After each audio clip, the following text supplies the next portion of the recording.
Today, I joined the company of a living legend amongst sorcerers. Monstrux. The man who is nearly a monster. Monstrux assailed the monsters, looking almost like one himself.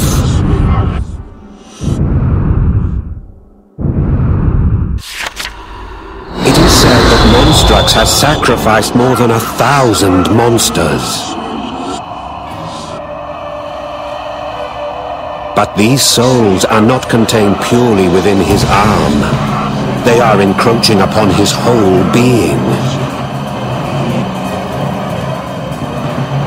Monstrux aches with each movement, his whole body creaking in agony.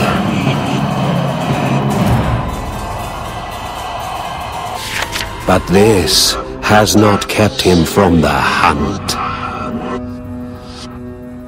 I rushed to his side, explaining that I would help.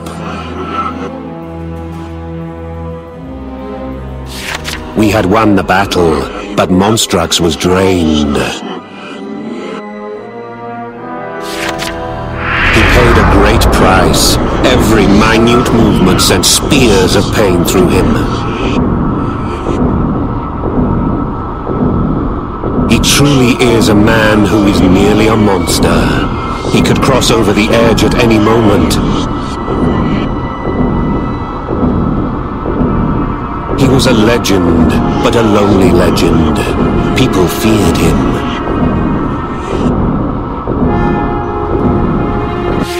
When I asked if I could accompany him, he reacted with great surprise, but did not deny me.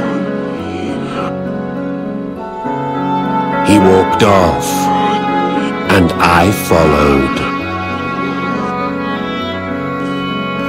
I attempted to persuade him, to make him stop for good.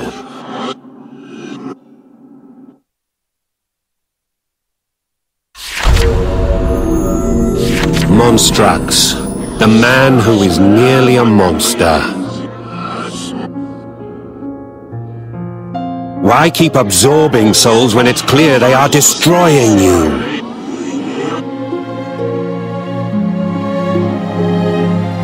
I must kill my beloved.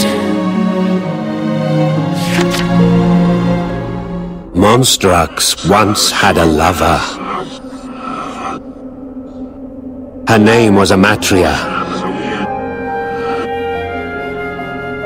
Amatria, entranced by pleasures offered by a forbidden elixir, had been transformed into a monster.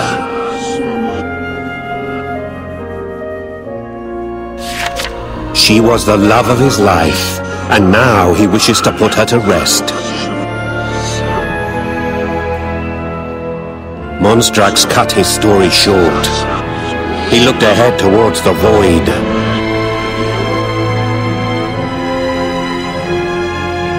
There were more monsters to face. He does not know what form Amatria takes. She could have been the monster that we have just faced. And so, Monstrux travels, killing every beast he encounters, in the hope he will find her. Monstrux leads a frightful life. But sadly, his wish will never be granted.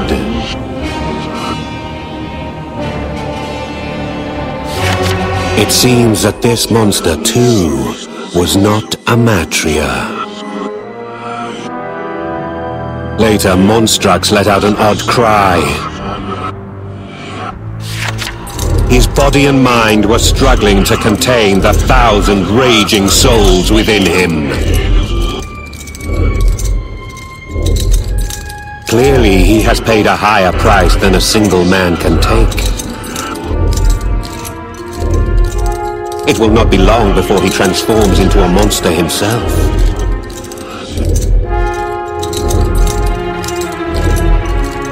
He's near his limit. But he did not heed my repeated cautions. I will not end this. I will not change until I find Amatria. His resolve is a stone wall. No words reach his ears.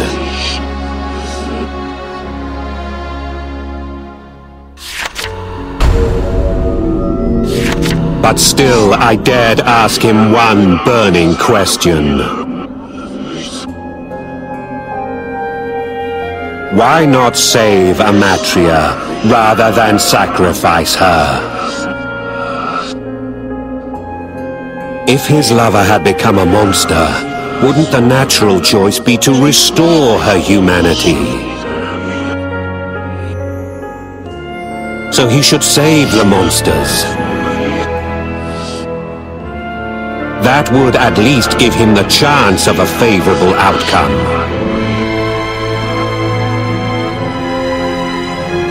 Monstrux's mouth contorted. He had spotted a target. Kill first, talk later. That is all he had to say. His voice was nearly that of a monster already.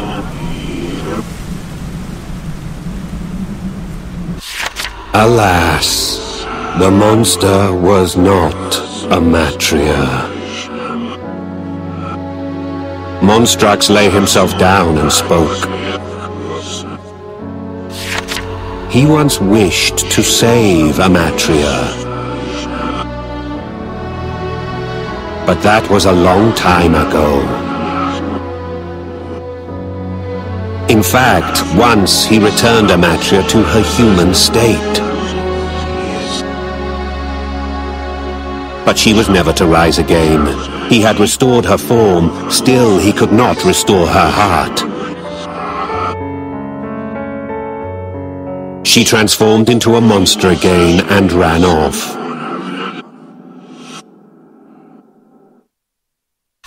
According to those who have encountered her,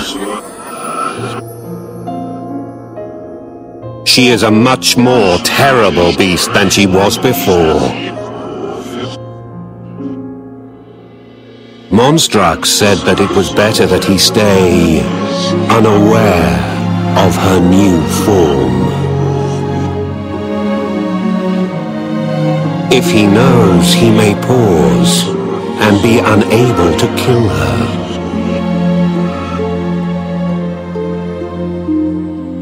I felt pity for his story. Although, since we met, I have told him so many times. Give up. Monstrux will never kill Amatria. Not ever.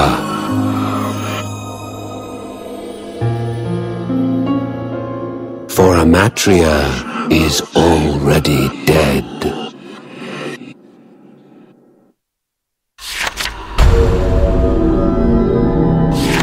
I know this for certain. Why? Because I killed her myself. She was a monster that I slayed months ago by pure chance. She had muttered a man's name with her last breath. And now, Monstrux stood before me. He struggled to speak and told me more. He said it was his own fault Amatria had turned into a monster. I'd used the forbidden drug long before she ever touched it. But the effect on her was more pronounced, and soon she could not live without it.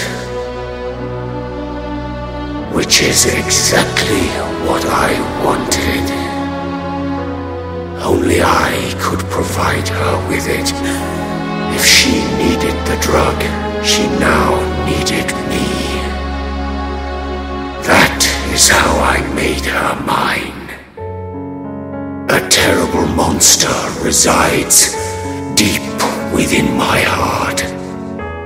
Long before I was transformed into this.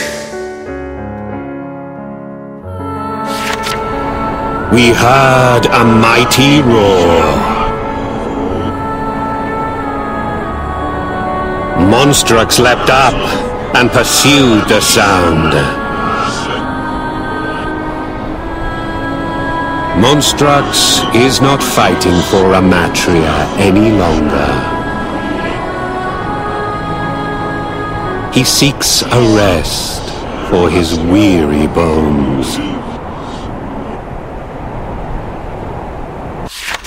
I'd not told Monstrux everything. When I killed the monster that had been Amatria, she said one thing. I never hated you. Her last words were for him. Words with great weight and profound intention. In her final moments, she had forgiven him. I told this to Monstrux. He let out a faint sob. He realized long ago that this could happen.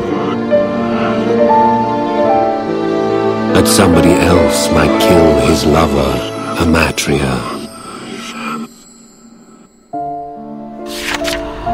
But that did not stop him.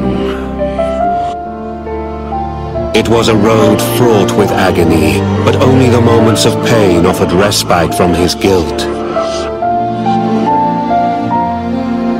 Paying this great price and bearing the pain in his body was a way of making amends. Monstrux does not fight others. He fights himself. In this battle with himself, Monstrux chooses the most difficult path. Until I can destroy the monster within me. The man who is nearly a monster. Monstrux still sacrifices monsters, as if he were sacrificing himself.